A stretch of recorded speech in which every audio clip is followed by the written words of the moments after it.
Estamos a unos cuantos días de que se cumpla el plazo para que las autodefensas entreguen las armas y se desmovilicen.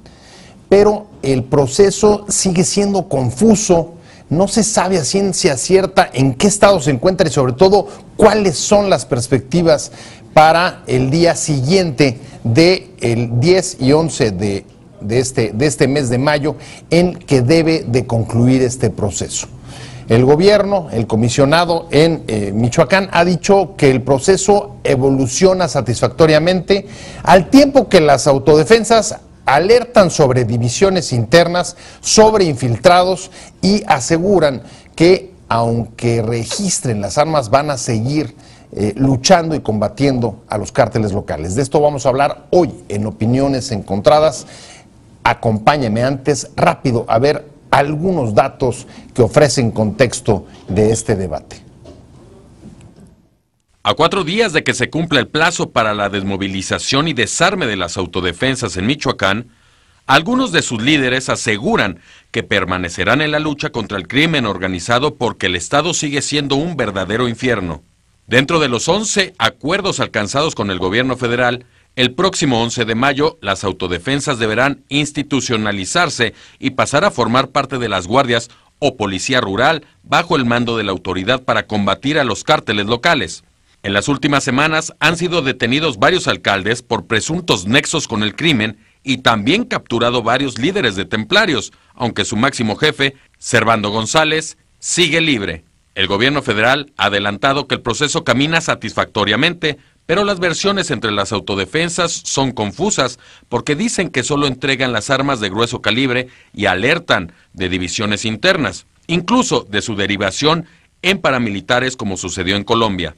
Sobre todo, sugieren que la tarea de perseguir a los templarios y devolver la paz y la legalidad al Estado no está incluida. Posiciones. 1. El gobernador de Michoacán, Fausto Vallejo, afirmó que el Estado es más seguro que otros lugares como el Estado de México, Jalisco, Tamaulipas y Morelos. Recientemente había revelado que recibió amenazas de muerte de parte del crimen organizado. 2. El líder de las autodefensas, Manuel Mireles, aseguró que a pesar de que las autoridades han detenido a varios presidentes municipales que tienen nexos con los caballeros templarios, no existe una verdadera impartición de justicia y viven un verdadero infierno. 3. Además, alertó sobre la división en las autodefensas por la infiltración de sicarios y personas vinculadas al crimen dentro de los distintos grupos que las conforman. En Michoacán, subrayó, está ocurriendo la colombianización de las autodefensas, pues algunos de esos grupos se podrían convertir en paramilitares. 4. El comisionado para la seguridad, Alfredo Castillo, informó la semana pasada, a través de Twitter, que el proceso de desmovilización, registro y desarme avanza satisfactoriamente y que se habían registrado hasta el viernes anterior 2.726 armas. 5. Las autodefensas realizaron una histórica asamblea con pobladores en La Mira, a 12 kilómetros de Lázaro Cárdenas, el puerto clave para los caballeros templarios y sus negocios del mineral de hierro. Y vamos a hablar sobre la situación, las perspectivas, cómo va el proceso de desarme o de registro de armas. Hasta ahí hay dudas de cómo calificarlo, de las autodefensas en Michoacán. Y para debatir sobre este tema, hoy me acompañan, muchas gracias por estar con nosotros aquí, Erubiel Tirado, que es director del Programa de Seguridad Nacional de la Ibero, de la Universidad Iberoamericana y consultor de la OEA.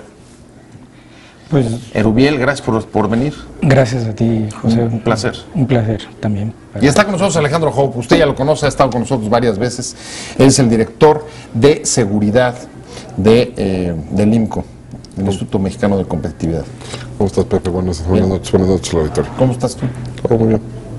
Bueno, vamos a arrancar con Michoacán porque estamos hoy estamos a 6, son 4 días para que vence el plazo de el desarme o el registro de armas, la institucionalización, la coordinación con las autoridades federales, con las policías que tienen presencia en Michoacán, en medio de declaraciones que si quieren vamos a ir desgranando de los últimos días de los propios líderes de autodefensas, pero me gustaría empezar con lo básico, que es para ustedes, ¿qué significa esto de desarme?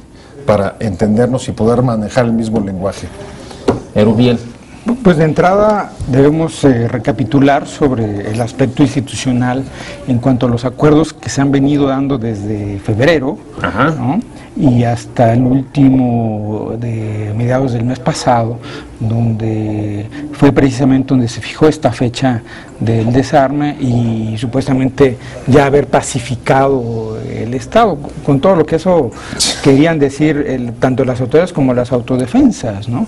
Y la verdad de las cosas, lo que vemos es que no hay manos y pasos firmes hacia ese objetivo, tanto por parte de las autoridades, no solamente desde la coordinación o la directriz estratégica del comisionado especial, Alfredo Castillo, sino también desde las autoridades que están implementando o deberían implementar estas acciones. Aquí estamos hablando de la defensa, por ejemplo, ¿no? Que es la autoridad encargada de aplicar la Ley Federal de Armas de Fuego y Explosivos, ¿no? Así es. Entonces así es. ahí lo que vemos es o avanzan muy lento, hacen demasiado poco y a lo mejor hasta lo hacen mal, ¿no? Ese es el punto. Para ti, ¿en qué se traduce el desarme? ¿Es entregar armas, simplemente registrarlas, llevártelas a tu casa, queda claro que desmovilizarte, no desmovilizarte? ¿Qué significa todo esto? Bueno, queda claro que el desarme no es desarme, ¿no? Es decir, los miembros de las autodefensas se están presentando con sus armas ante personal de las Fuerzas Armadas, se está realizando prueba de huella balística. Con esas armas se le está entregando, al parecer pagan un derecho, ¿no? ¿Para la aportación? Para la aportación, no por la aportación, pero para la posesión de esta arma. Y luego se la llevan a su casa.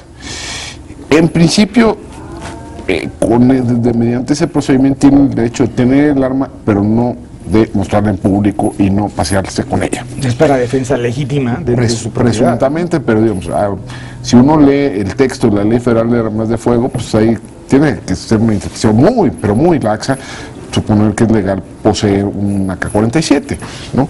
Un R-15, pero bueno. Esas son las que ellos incluso habían advertido que esas no las iban a entregar, ¿no? No. Bueno, hasta donde yo recuerdo. Lo que han mostrado y registrado son lanzacohetes o cosas así muy elementales. Si alguien trae un rifle de asalto, eso es ilegal. Un rifle de asalto que puede volverse un arma automática. Claro. Eso es ilegal. En términos de la definición de la Ley Federal de Armas de Fuego y Explosivos. No hay duda al respecto.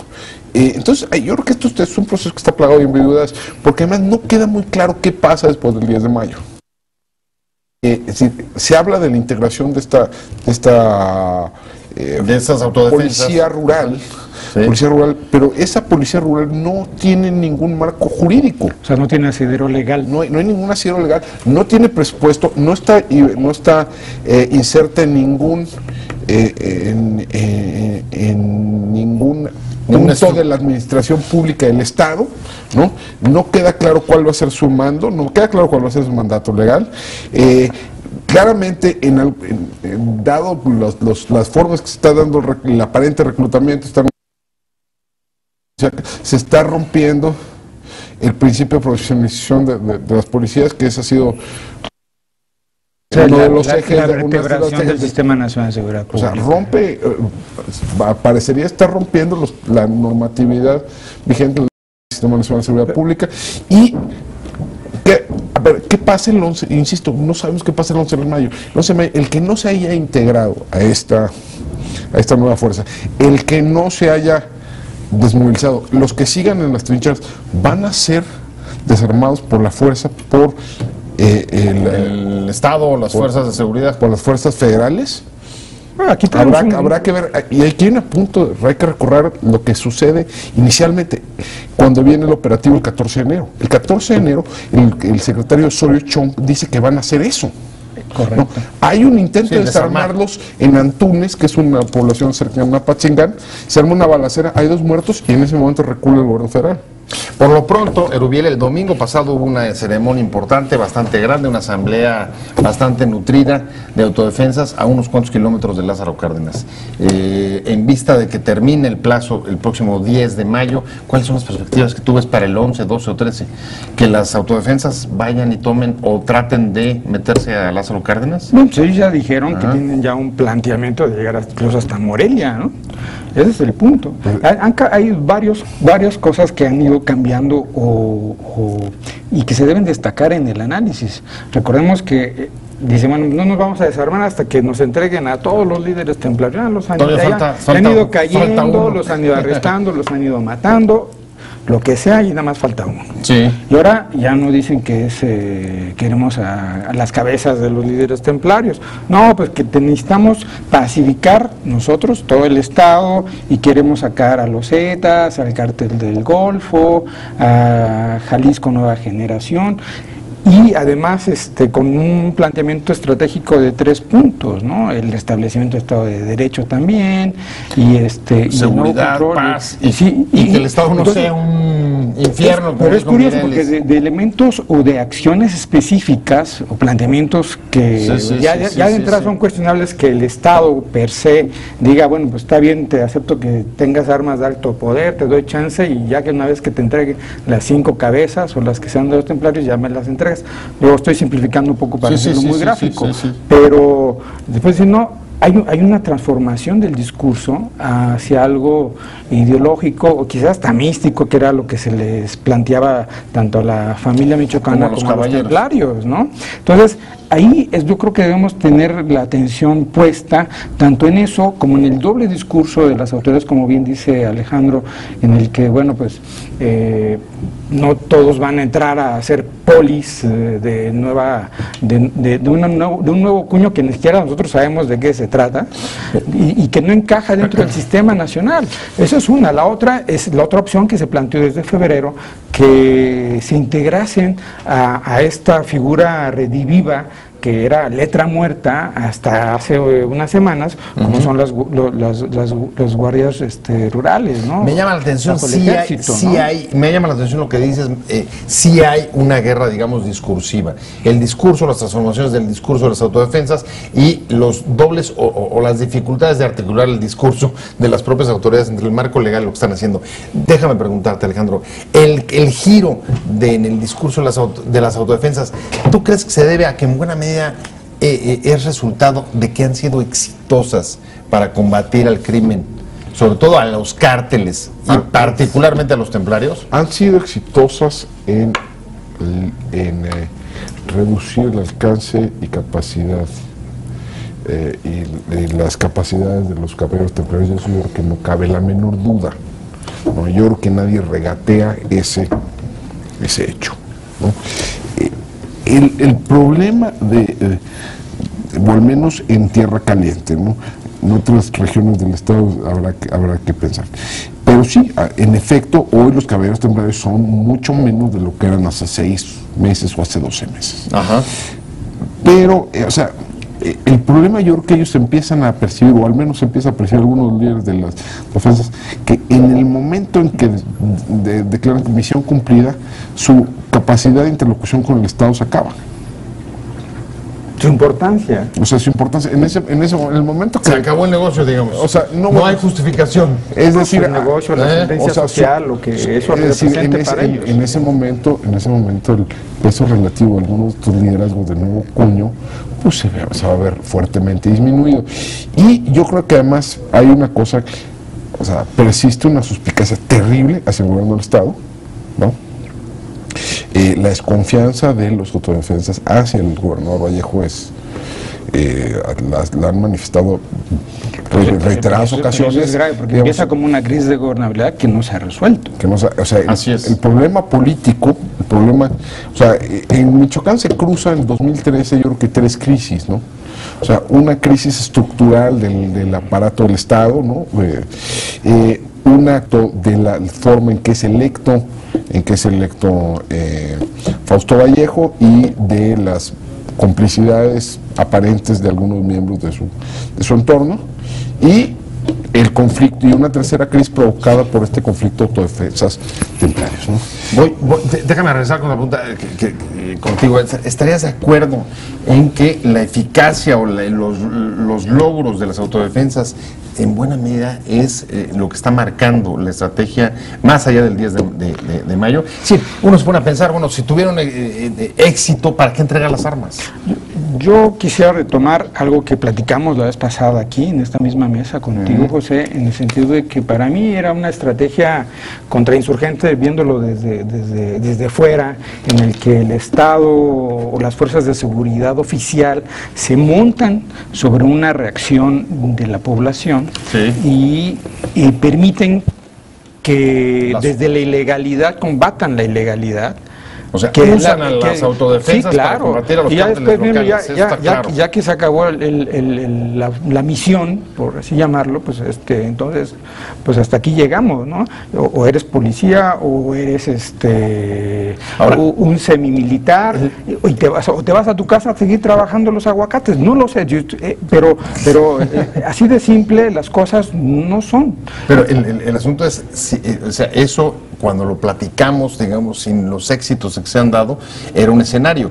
Después de haber tenido éxito de combatir al cártel local... Pues advertí obviamente el hecho de que no es sencillo de que las personas o un grupo o una reacción social, y ahí sí hay que tener cuidado porque yo advierto en un sector intelectual y de analistas serios, simpatía a la ilegalidad, y yo ya veo muy lejano aquellos años de los 90 en los que yo todavía era un poco más joven y la condena era irrestricta a la violencia, viniera de donde fuera y sobre todo si era ilegal. A ver, han estado los últimos días las autodefensas que han, digamos, desarrollado incluso una capacidad mediática para salir y posicionar mensajes en la opinión pública, salen a decir: el Estado todavía es un infierno, la paz está muy lejos, el Estado de Derecho no existe y además nos estamos dividiendo y hay riesgos de paramilitares como en Colombia.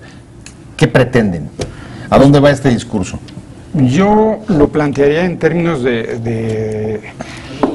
si no del chantaje del miedo, del chantaje de la necesidad. Es decir, el Estado, o ustedes, sociedad, el resto de México, no necesita. ¿Por qué? Pues porque nosotros nos armamos de valor, nos armamos de verdad, y nos echamos a los templarios. Y además teníamos atrás, le ayudamos al gobierno que no podía, ¿no? Porque además no estaban aquí. Con presencia además, como no tú decías, en el corte militar y policíaca desde 2006. Eso es algo que perdemos en el análisis. Empezamos a hablar de la crisis de Michoacán en términos de seguridad como si no hubiese habido operativos desde 2005, por ejemplo, ¿no? Y ya no hablemos del sexenio calderonista, ¿no? Entonces, y no hablemos tampoco de que si en el Estado no hubiese zonas militares, zonas navales, si presencia del Estado federal ahí sí ha habido. Entonces, ¿qué es lo que pasó? ¿Qué se descompuso? ¿Por qué no funcionó? Eso no lo hemos recapitulado. Y entonces, ¿por qué también se arman? Es decir, ¿ante la vista de quién? ¿Realmente fue de la noche a la mañana por generación espontánea? Eso no lo hemos revisado, ¿no? Y yo creo que es momento de hacerlo, en lugar de encandilarnos sobre, efectivamente, el hecho de que si hay una reacción genuina ante la inseguridad, la violencia, el abuso de todos los actores armados, legales o no, en la zona, ¿no? Y eso es el otro planteamiento. Y en efecto, deja entrever que no todos los grupos de autodefensa tienen este origen, ¿no? de reacción genuina, por así llamarla, de este modo, ¿no? ¿Están jugando a la política, Hope? No, sin duda son un actor político. Claro. No, son un actor político. Pero armado. Un actor político armado. Y esto ha sido un conflicto político-militar desde hace más de un año, y de eso no hay duda. Ahora, coincidías entonces con Erubiel que tú no ves que después del 10, el día 11, haya... Van a seguir siendo un actor político armado. Y no ves al Estado tomando las riendas del asunto. Es decir, aquí hay pues déjame plantearlo como pregunta. Es decir, ¿puede el gobierno federal resistir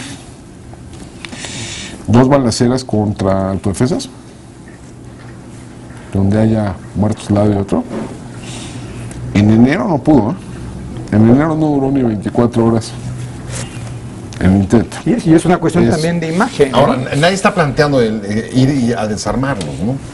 Pues no, pues si hay un planteamiento. Parece que hay un acuerdo. El asunto si el acuerdo se va a cumplir o no se va a cumplir. Pero los términos del acuerdo Es que ese es un poco el problema. La confusión. Yo creo que no hay claridad de qué fue exactamente lo que se acordó, porque esto se anuncia por Twitter, ¿no? No, pero también hubo... Es decir, piénsalo de este modo. Es decir, según las versiones que salen de la reunión del 24 de abril, si mal no recuerdo, fue el 14 de abril. Bueno, 14 de abril, ¿no?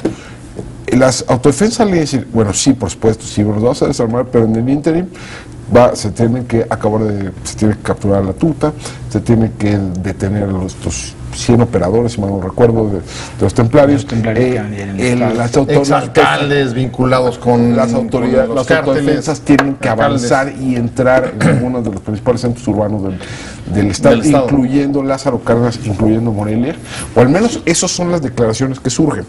Eso no es confirmado por el gobierno federal como parte del convenio. Entonces, ¿en qué momento?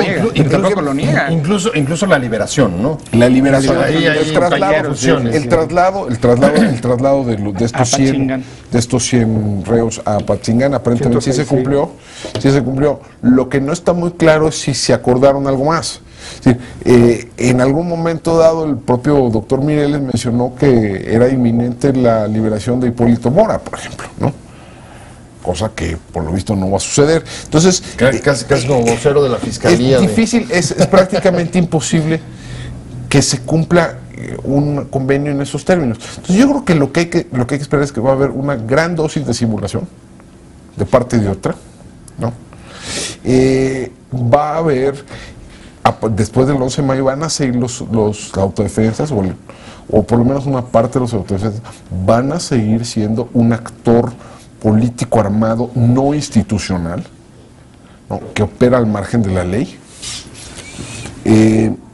Eso yo creo que es básicamente un hecho. Pero digamos, hay que ser directo. Tolerado. Eso es un grupo ilegal. Entonces, así te lo imaginas tú también. Bajo el espectro de necesidad que el propio gobierno ha dicho, bueno, pues es que son un mal necesario y ahorita van a seguir así hasta donde yo les diga basta, ¿no? ¿Cómo puedes caracterizar la situación? ¿Es ilegal pero pactado?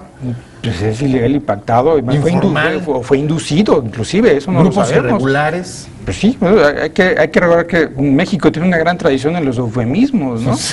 Pero aquí el asunto de la simulación hay que ser claros, es un engaño y es volver a esta vieja fórmula virreinal de que obedézcase pero no se cumpla, ¿no? Es decir, en el asunto, por ejemplo, de las guardias rurales, que también implementa la Sedena, pues no saben ni siquiera si van a llevar uniforme, qué tipo de uniforme llevan, quiénes van a ser, es decir, no hay claridad, tampoco hay claridad sobre sabemos que aproximadamente hay 675 grupos de autodefensa distribuidos a lo largo y ancho del estado, ¿sí?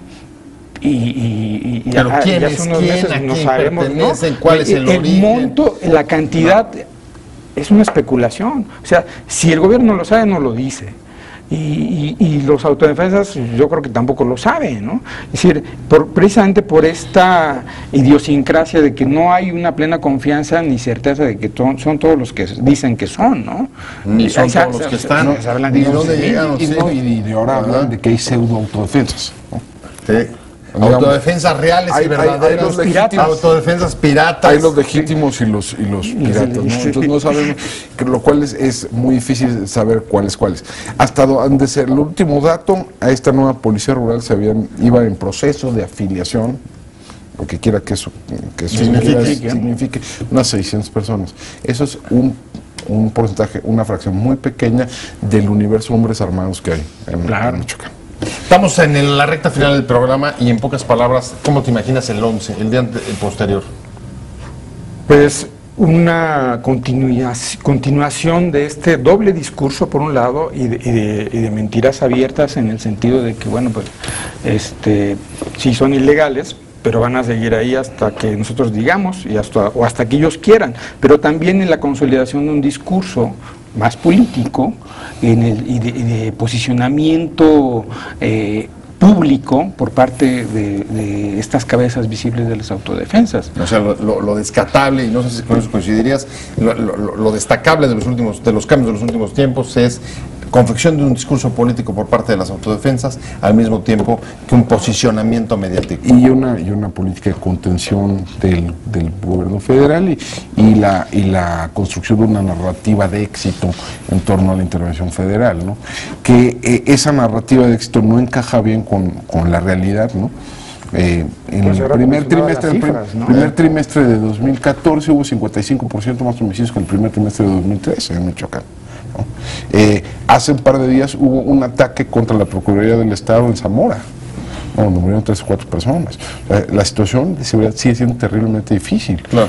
Entonces, ¿qué es lo que va a suceder? Yo creo que lo que va a suceder es mucha simulación de todos los actores, y esto no se resuelve en tanto no se resuelve la crisis política del Estado. Y ahí tienes al propio gobernador diciendo que tienen mejor seguridad que en otros estados. Muchas gracias, Erubiel Crisis Tirado. de gobernabilidad y de seguridad, no es un buen cóctel.